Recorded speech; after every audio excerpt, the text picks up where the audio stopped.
তো এই ভিডিওটা দেখার জন্য আমাদের বলেছিল একজন সাবস্ক্রাইবার। তো চলো দেখা যাক বাসিরা টিভি থেকে জাহান্নাম কেমন হবে। তো চলো দেখা যাক জাহান্নাম কেমন হবে।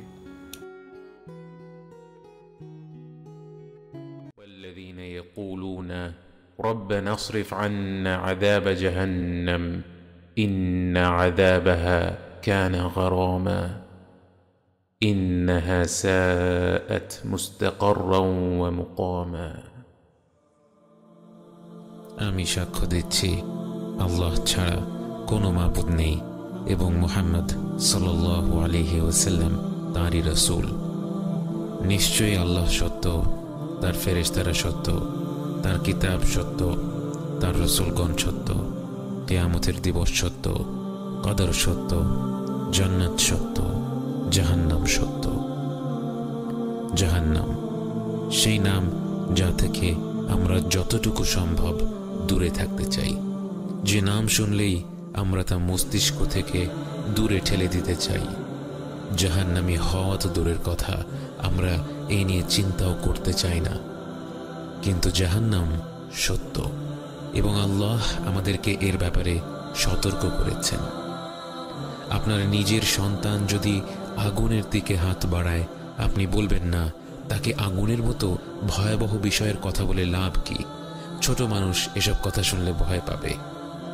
আপনি জানেন সে আগুনে হাত দিলে তার হাতটা পুড়ে যাবে, তাই আপনি তার প্রতি ভালোবাসার কারণেই তাকে আগুনের ব্যাপারে সতর্ক করে দেবেন।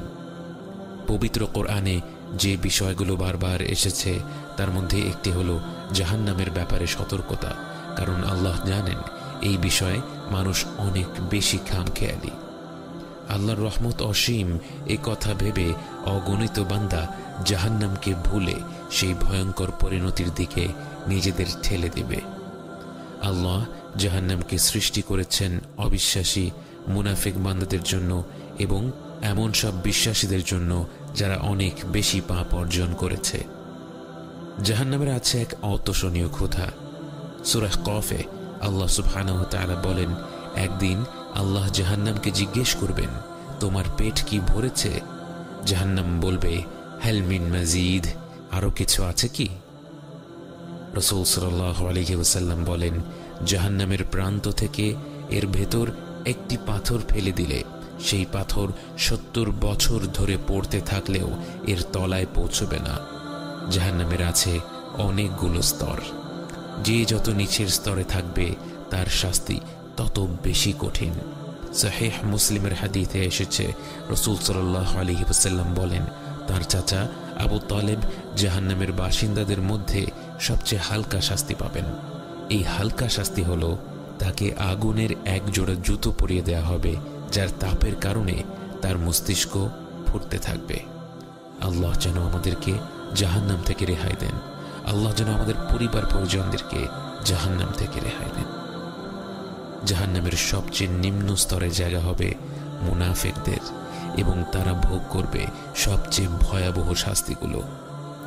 জাহান্নামের বাতাস হবে সামুম, যা হবে অত্যন্ত শুষ্ক ও উত্তপ্ত, এবং জাহান্নামের পানি হবে হামিম, যা হবে ফুটন্ত পানির মতো গরম। সেখানে ছায়া থাকবে শুধুমাত্র একটি গভীর ধোঁয়ার ভেতরে, যেখানে শ্বাস প্রশ্বাস নেয়াই দুষ্কর।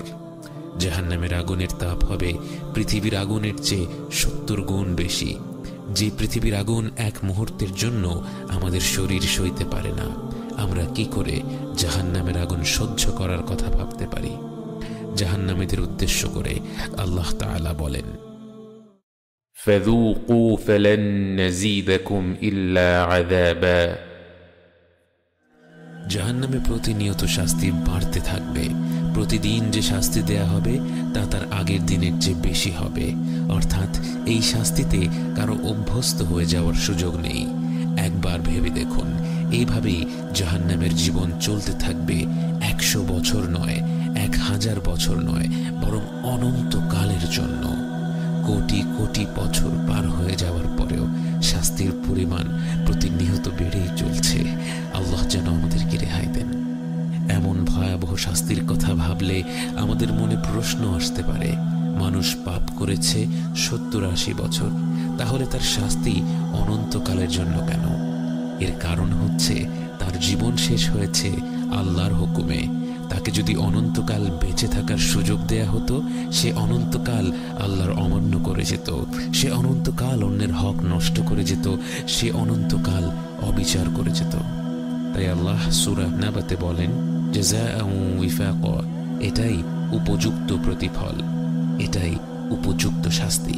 এই শাস্তির বর্ণনা শুনে মনে হতে পারে শাস্তিটা কি বড় বেশি কঠোর নয়? কিন্তু আল্লাহ হচ্ছেন আলিমুল হাকিম, তিনি সব জানেন, তিনি সবচেয়ে বিজ্ঞ। যে শাস্তির বর্ণনা করা হয়েছে জাহান্নামীদের জন্য, সেটাই উপযুক্ত শাস্তি। তাদের যদি এর চেয়ে অনুপরিমাণও কম শাস্তি প্রাপ্য হতো, আল্লাহ তাদেরকে ততটুকুই শাস্তি দিতেন। আল্লাহ যেন আমাদের সকল প্রকার শাস্তি থেকে বাঁচিয়ে রাখেন এবং আমাদেরকে হিসাব ছাড়া জান্নাতে প্রবেশ করার অনুমতি দেন।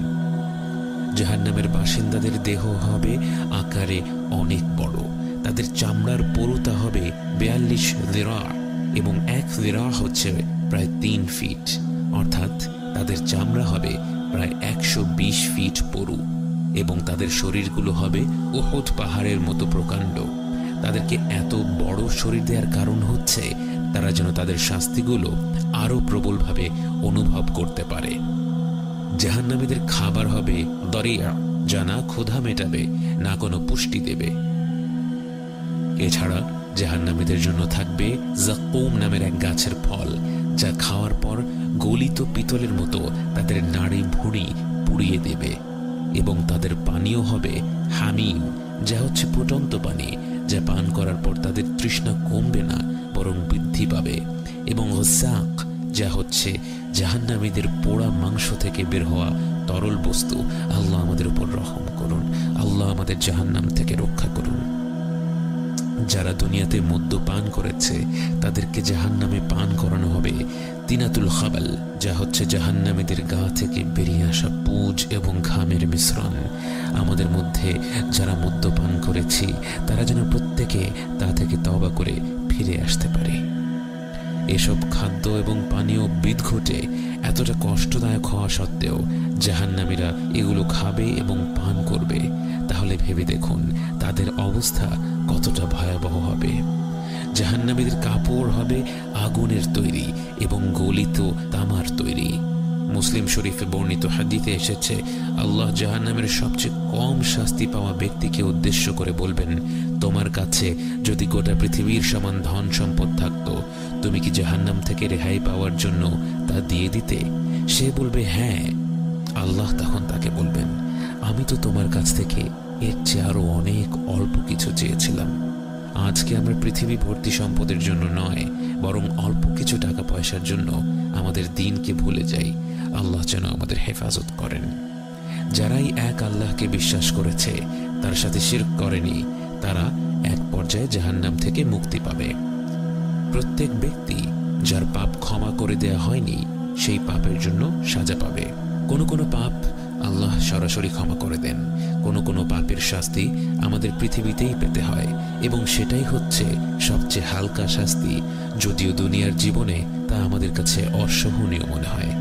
যাদের পাপ এত বেশি যে আল্লাহর মাগফিরাত এবং পৃথিবীর শাস্তি দিয়েও সেগুলো মুছে যায়নি, তারা কবরের আযাব পাবে।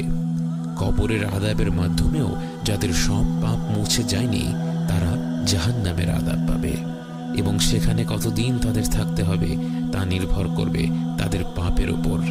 কিন্তু নিঃসন্দেহে জাহান্নাম এমন একটি জায়গা যেখানে 1 মিনিটের জন্য থাকাও আমাদের পক্ষে সম্ভব নয়। সহিহ মুসলিমের হাদিসে বর্ণিত আছে, আল্লাহ রাসূল সাল্লাল্লাহু আলাইহি ওয়াসাল্লাম বলেন, জাহান্নামীদের এমন একজন ব্যক্তিকে কিয়ামতের দিবসের সামনে আনা হবে যে দুনিয়ার জীবনে সবচেয়ে বেশি বিলাসিতার জীবন কাটিয়েছিল। তাকে শুধু একটি বার জাহান্নামে ডুবিয়ে আবার উঠিয়ে ফেলা হবে এবং তাকে প্রশ্ন করা হবে, হে আদম সন্তান, তুমি কি কখনো কোনো আরাম উপভোগ করেছ? জীবনে কি কোনো ধরনের বিলাসিতার স্বাদ পেয়েছ? সে আল্লাহর কসম খেয়ে বলবে, না আমার রব, আমি জীবনেও কোনো ধরনের আরাম আয়েশ, কোনো ধরনের বিলাসিতা উপভোগ করিনি। সে ব্যক্তি কিন্তু মিথ্যা কথা বলছে না। সে এক মুহূর্তের জন্য জাহান্নামের স্বাদ পেয়ে সত্যি সত্যি তার গোটা দুনিয়ার জীবনের প্রতিটি সুখ ভুলে গিয়েছিল। ভেবে দেখুন, যেই জাহান্নামে প্রবেশ করার সাথে সাথে আমরা জীবনের যত সুখ অনুভব করেছিলাম সব ভুলে যাব। সেই সুখগুলোর জন্য কি জাহান্নাম ক্রয় করে নেওয়া একজন জ্ঞানী ব্যক্তির কাজ হতে পারে? বাস্তবে অনেকে বলেন, আমি এক আল্লাহকে বিশ্বাস করলে তো জান্নাতে যাবই, হয়তো কিছুদিন জাহান্নামে কাটাবো, এই যা। এটা যে কত ভয়াবহ একটা ভাবনা, এটা জাহান্নামের বাস্তবতা সম্পর্কে না জানলে বোঝা সম্ভব না। আমাদের প্রত্যেককে জাহান্নামের ব্যাপারে সতর্ক করা হয়েছে। কোরআনে বারবার এ ব্যাপারে সতর্ক বাণী এসেছে। আমরা যেন এ থেকে পুরোপুরি দূরে সরে থাকার লক্ষ্য মাথায় রেখে কাজ করি। আমরা যেন প্রতিদিন এই ভয়ঙ্কর জায়গাটাকে স্মরণ করে নিজেদের জীবনটাকে গুছিয়ে নেই এবং আল্লাহর কাছে ক্ষমা চাই। আল্লাহ যেন আমাদের অন্তরগুলো খুলে দেন, তার পবিত্র সতর্কবাণী শোনার এবং বোঝার তৌফিক দেন। জাহান্নাম থেকে আমাদের চিরকালের জন্য দূরে সরিয়ে নেন এবং হিসেব ছাড়া জান্নাতে প্রবেশ করার তৌফিক দান করেন। শুনলাম যে জাহান্নামের বর্ণনা, জাহান্নাম অ্যাকচুয়ালি কেমন হবে। আর যে ব্যক্তি কিছু না কিছু গুনাহ করেছেন এবং কিছু না কিছু অপরাধ করেছেন, তাকে একটিবার হলেও কিন্তু জাহান্নামে যেতে হবে। ফার্স্ট স্টেজ হচ্ছে যে গুনাহ করছে সেটা এই জীবনেই কেটে যাবে। সেকেন্ড স্টেজ হচ্ছে কবরের আযাব, মানে কবরে থাকাকালীন সেই গুনাহ তাকে ভোগ করতে হবে শাস্তি। অ্যান্ড থার্ড স্টেজ হচ্ছে যে তাতেও যদি শাস্তি না শেষ হয় তাহলে জাহান্নামে কিন্তু প্রবেশ করতে হবে। এবং এখানে যে জাহান্নামের বর্ণনা দেয়া হলো সেটা সত্যি কথা বলতে অনেক অনেক অনেক ভয়ঙ্কর। আর স্বর্গ বা যে জান্নাতের যে বর্ণনা সেটা আমরা খুব অল্প বিস্তর শুনেছি, খুব বেশি শোনা হয়নি। কিন্তু জাহান্নাম যে বর্ণনাটা যেটা ছিল সেটা কিন্তু সত্যি প্রচণ্ড ভয়ঙ্কর ছিল। এবং সত্যি কথা বলতে হিন্দু ধর্মেতেও কিছু একটা কনসেপ্ট আছে সিমিলার বলবো না, কারণ হিন্দু ধর্মে অ্যাকচুয়ালি মাল্টিপল কনসেপ্ট আছে।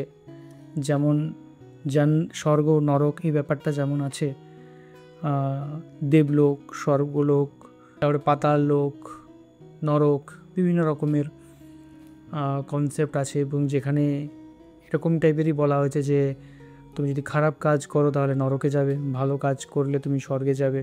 এই কনসেপ্ট কিন্তু রয়েছে হিন্দু ধর্মের মধ্যে। এবং তোমার যত কর্ম যা হচ্ছে সেই জায়গা অনুযায়ী তোমার কিন্তু লেখা চলছে সব কিছু। তো আগে একটা ভিডিও দেখছিলাম আমি আপনার যে ডক্টর জাকির নায়েকের, তো সেখানে উনি বলছিলেন যে একজন নাস্তিককে তিনি বলছিলেন যে ধরো তুমি প্রচণ্ড পাওয়ারফুল মানুষ, তুমি প্রচণ্ড একজন, সব ল অর্ডার পুলিশ সবাই তোমার পকেটে, তো তুমি তো ক্রাইম করে যাচ্ছ, তুমি ক্রাইম করছো, তুমি মানে মানুষকে মারছো, অনেক কিছু করছো, কিন্তু তোমাকে কেউ কোনো আইন ছুঁতে পারছে না, কোনো তুমি শাস্তি পেতে পাচ্ছ না তুমি এই দুনিয়ার দিক থেকে দেখতে গেলে। তো তাহলে তোমার ফল কি হবে? তো সেই মানুষটা কি থেকে ভয় পাবে, বা সেই মানুষটার কোথা থেকে সাহস হবে যে সেই মানুষটা কেন সে তাহলে ভালো কাজটা করবে? তো তার এই ভয় থাকাটা কিন্তু জরুরি। তো তিনি সেখানে কোনো উত্তর দিতে পারেননি ওখানে কোনো লজিক্যালি যে কি করা উচিত। তো তিনি এটা মেনেছেন যে না, এই ভয়টা থাকা কিন্তু জরুরি, কারণ ভয়টা না থাকলে কিন্তু মানুষ যে যা ইচ্ছে সেটা কিন্তু করবে। আরও একটা রিয়েলিটি আছে, আরও একটা পদ্ধতি আছে, সেটা হচ্ছে ভালোবাসা, যেটা স্পিরিচুয়ালিটির মধ্যে বলা হয়। তো এটাও একটা ধারণা। তো সেই ধারণাটা হলো এটাই যে ভয় এর সাথে সাথে যেটা হচ্ছে কাল্টিভেট করতে হবে সেটা হচ্ছে ভালোবাসা, লাভ।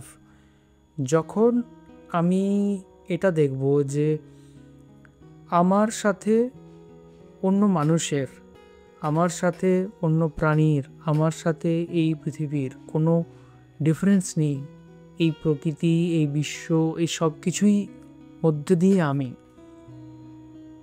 আমার সাথে অন্য মানুষের কোনো ডিফারেন্স নেই, এই ভালোবাসা যখন আমি ফিল করতে পারবো নিজের অন্তরে, তখনও কিন্তু আমরা কোনো খারাপ কাজ করব না। কারণ আমরা খারাপ কাজ তারই সাথে করি যখন সেটাকে ভাবি যে সে পরের, অন্য, যখন নিজের মনের মধ্যে শান্তি থাকে, নিজের মনের মধ্যে ভালোবাসা থাকে, নিজের মনের মধ্যে অন্যের প্রতি আবেগ থাকে, তখন কিন্তু আমরা খারাপ কাজটা করতে পারি না। তো এরকম কনসেপ্টও কিন্তু আছে। অনেক কিছু জানতে পারলাম এই ভিডিওটার সম্পর্কে, সত্যি অনেক ভয়ানক।